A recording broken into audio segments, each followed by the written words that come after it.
Rev up your engines!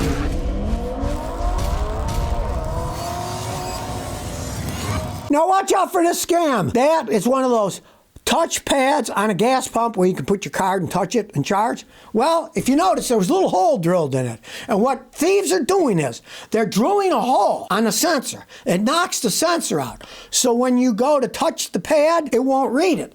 Then you got to stick your card into the card reader. Well, the guys that drilled the hole put one of those card readers inside the card reader, so they're stealing your card number, right? I always warn you, see my videos before, and I do it every time when I'm traveling now. Anytime I fill it up, I stick my hand in the card reader first and pull on it. If nothing comes out and it's solid, it should be a pretty good deal, right? Well, the thieves realize a lot of people bypass that entirely by putting their little readable card on the readable part. So now they're drilling a hole. So if you go to a gas pump and you see there's a hole drilled there, my advice is walk away, go to another gas station. If they don't take care of their gas pumps and they allow holes to be drilled in them, and you see a hole drilled in that part, just go to another gas station and don't get scammed. Well, there's an electric vehicle battery plant in Kansas. It's got one big problem. That EV battery factory in Kansas uses so much power that it needs a coal plant to give it enough electricity to power it. They were going to retire the coal plant, but now they can't because they need all that added electricity for cars. So the electric cars are now allowing a coal plant to continue to generate electricity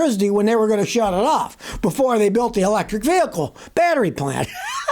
Now, this is a $4 billion Panasonic electric vehicle battery plant in Kansas, right? Panasonic is scheduled to receive $6.8 billion in our taxpayer money from the Inflation Reduction Act, the most oxymoronic thing. All it does is increase inflation. The more money the government spends, the more inflation goes on. Any idiot realizes that. Now, the factory needs 250 megawatts of electricity to operate and create these electric vehicles. So they continue to operate a coal plant near Lawrence, Kansas to supply this electricity.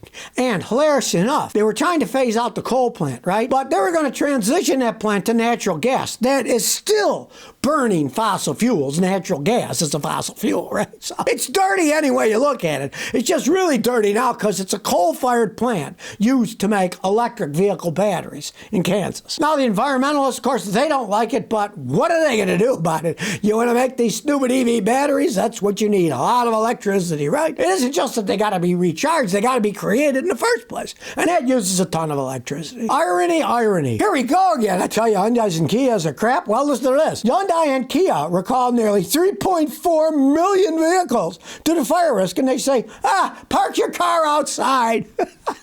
Don't put it in your garage, baby. It might burn your house down. Now, this covers all kinds of their models from 2010 to 2019, including the Santa Fe and the Sorento SUVs. They sold a lot of these things, right? Turns out that the ABS module can have a short, and it can start a fire even when you're not driving the car, right? I've been telling people for years, don't buy Kias and Hyundais. They're crap. That just shows I'm telling you the truth. They are crap. They don't make the things correctly. You're just going to crap in your pants on this one. Here's their solution. They're going to replace a fuse on the car. Well, you think, how can replacing a fuse fix it, right? All they're doing is putting a fuse in that's lower amperage, so the fuse will blow instead of starting a fire, right? What they should have to do is replace all the ABS modules, which would cost them probably billions of dollars for all those millions of cars, right? So no, they're allowed to say, we're just going to replace the fuse, but that's our solution. We're not going to fix the problem that these ABS modules are going to leak and start on fire. We'll just put a smaller fuse in, so it'll have a less likelihood of starting a fire because the fuse will be such a low amperage that it won't allow things to start on fire. It just amazes me. That's their solution, right? And that they're allowed to get away with this in the United States as saying that is a solution. Put a smaller fuse in. It's just like the crap that they often pull when there's a recall. We'll software update. That'll fix it. No, it doesn't fix anything really, right? And in this case, putting a smaller fuse in the car, it's practically a joke. It's an insult to the American public. Well, you want to talk about the lack of quality in Jeeps since Fiat took over and now Stellantis? The guy in Florida bought a brand new Jeep and it was all rusted out. Mike Jeffers bought a Jeep. He went and he looked. The brakes were rotten. Everything was rotten.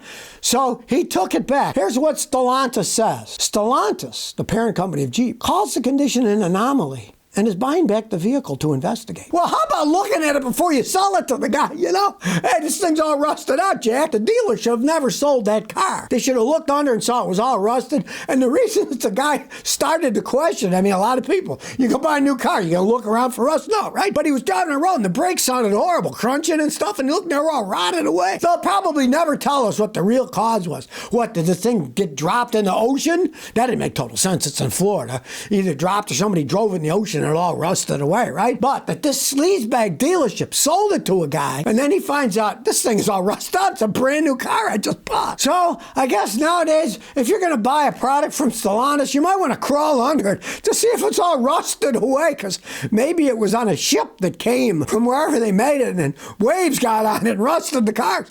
I don't know, but that tells you the sleazy quality of these Jeep dealerships, that they would sell a vehicle like that to someone. They would have heard the brakes when they drove it. They should have looked under and said, geez, this thing's rusted through. But no, they don't care. He bought it, send it to the guy. Now, like I say, Stellantis says they're going to investigate it. We'll never hear from the story again. I can guarantee you that. But my advice is don't buy one in the first place. They're crap anyway. Well, Hyundai and Kia have slashed their electric vehicle prices. Even in Korea, you know, their home country. You know why? Because people aren't buying them. Even there, people are not buying the stupid things. Hyundai called it their, and I quote, EV sale fiesta. Now, it would have been in Korean, so maybe it's translated wrong. I don't know. Even in Korea, they're dropping the prices of their electric vehicles because people aren't buying them. The Ioniq 5 and Ioniq 6 electric cars are dropping the price $3,000. And they have a government subsidy on top of that. People don't want to buy these things. And listen to their baloney. You think American car dealers are full of crap? The Koreans are even worse. Look what they say. Expanding subsidies for the purchase of electric passenger vehicles,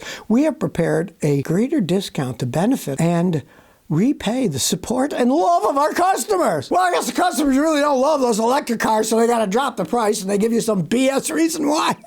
The reason they're dropping it is because people aren't buying it, stupid things. Well, if you think regular Mercedes are money pits, look into their electric car. Here's a guy in Europe who actually bought one. We got a 2017 electric Mercedes. The car was designed on the European Mercedes-Benz B-Class with the steel monocop and aluminum body built by Mercedes-Benz. A Tesla 28 kilowatt-hour battery, and a front drive unit taken from the rear of a Tesla S motor. The battery gave only 88-mile range in a 3,900-pound car. Some of these systems had drive motor failures at 20 to 40,000 miles. Mine did. Then they said, well, we don't make this anymore. And Mercedes refuses to acknowledge its design flaw. And they said, the motor replacement's over $14,000. But we don't have the parts and it's out of warranty, so we don't care. You thought regular Mercedes-Benz were money pits. Their electric cars are even worse. The guy in Europe bought one. They thought, well, he admitted in his letter, he said, 88 miles of range. He said, I was a city car to me, so that was okay.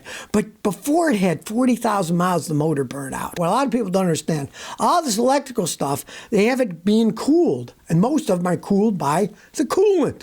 They have a little radiator, just like a regular car, with a fan, right? Well, coolant and electricity don't go together. They get leaks, and then I see that in all these electric cars. Many of them get shorts in all kinds of parts because where the intercooler is, where the coolant comes in, it's very close to the electric part. Sometimes it's only sealed by silicone glue, and the glue dries up, the coolant gets in, ruins the electronics. They do not have these things perfected. In the case of this guy in Germany, he's stuck with a huge paperweight now that he doesn't know what to do with.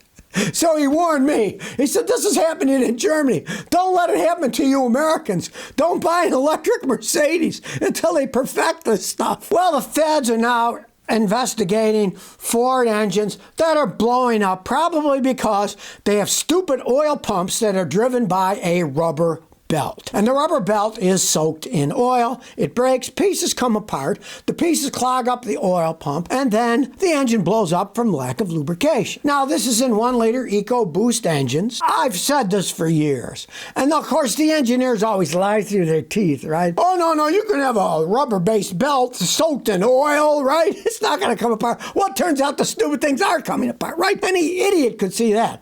Back in the day, originally, all the cars had timing chains soaked in oil. Oil would lubricate the chain, great. But then they went to rubber-based timing belts, mainly because it's cheaper to build. Rubber is cheaper than steel and chains, right? But if you remember, the rubber-based timing belts, they were sealed away from the oil. They were on the outside of the engine behind a cover. They weren't inside the engine where the oil is. And if you ever got an oil leak, the oil would get on those rubber-based timing belts, it would make them rot and they'd break, right? Well, these moronic engineers came up with the idea, well, let's have an oil pump that runs off of a rubber belt soaked in oil. Well, they're breaking, and now the feds are investigating what's happening. Now, this covers over 250,000 EcoSport SUVs because the owners are complaining, hey, they stopped power, the engines blew up, right? You got to follow the money. They're making things cheaper because it's cheaper to build that way. If they had a chain drive in, it would cost more money to build it. Well, let's use a rubber belt. Oh, yeah, we got better technology. Well, I guess they don't have better technology, and the stupid rubber-based belts are breaking, and then